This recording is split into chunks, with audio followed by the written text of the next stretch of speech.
at the Lower East Side Film Festival at Sunshine Cinemas, here with Allison. We are here with some audience members who just recently saw the film, so introduce yourselves. Yeah, I'm John. I'm Jen. And I'm Scott.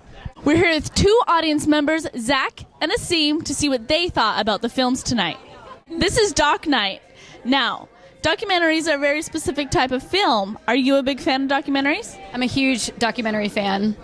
And which one of these were your favorite?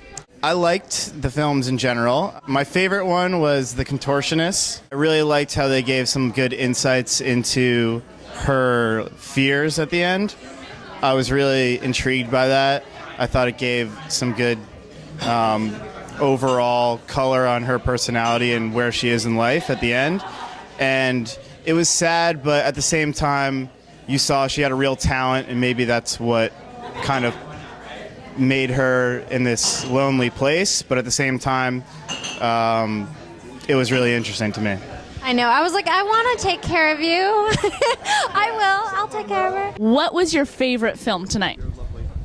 I'd have to say the last film, Night Terrors, certainly was very unexpected in the way that it went into the story of the dreamscape and then came back out into the reality. Definitely thought it was very well done, and also sort of maintained this dramatic tension throughout. So definitely my favorite of the night. It's honestly pretty hard to pick. I feel like they were all really well done in their own way. I'd have to say probably my two favorite, though, were the Birdman documentary and then also the final documentary about the high school teacher. I unfortunately forget the name, but I really feel like it was a super powerful story about love and family and being very committed to sort of the important things in life in general. Okay, and what about you? What did you think about? What was your favorite film? My favorite film was probably The Birdman. I just thought it had the best narrative arc. It really gave you a sense of this person's eccentricities and sort of this little chapter of New York that I know nothing about that I now want to find out about. So, yeah, I like that one. Very cool. I'd have to say Bewilderbeast. It had a lot of elements of a lot of different movies that I really like. A little bit of Matrix, a little bit of Sin City, a lot of Lars von Trier. It was really awesome, and I really liked it visually especially. It was it created its own world very effectively, and that was definitely my highlight.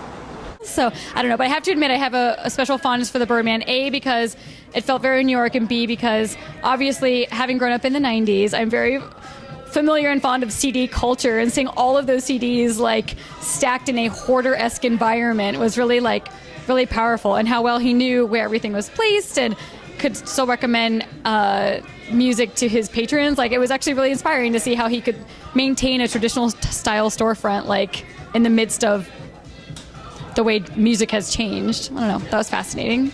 And you, sir? The festival's been great all week. This happened to be my favorite night. I enjoyed Wright's Law was the last one with the professor. Also was dealing with struggles at home, as well as The Birdman. Both of those just had a lot of heart and very interesting stories. That's awesome. I feel the same way. It's weird. I have CDs. I have so many CDs, and I'm like... Of them. I think they're me. I don't know. I have such a strong emotional connection with CDs, and I feel like I'm not quite sure he has the emotional connection to CDs, but it's I want to go to that store, and I want to, peruse his racks? I'm not sure what you would call stacks, I suppose. I don't know. Like a library, stacks. So, I don't know. I thought it was fascinating, and I felt a real emotional connection to him. I wanted to go to his store and give him as much money as I can afford because, he's doing a good thing. I heard it was on First and St. Mark's, so we can all go there. New Yorkers, go to the Birdman's shop. It's very close. It's very close.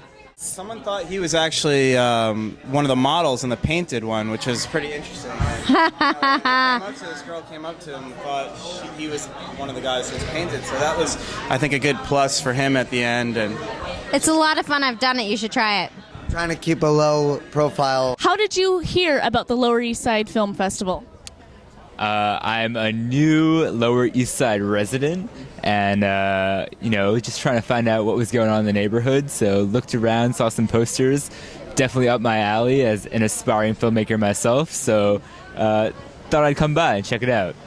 So how did you hear about the festival? Honestly, a friend of mine was just like, what are you doing tonight? I heard about this really cool thing that was happening, and I was excited to come. I love documentary films, so anytime I get a chance, especially shorts, I feel like shorts is a really wonderful format because you get little snippets of different facets of life. So I was really happy that he recommended it, and so I was happy to come. Awesome. Thank you so much.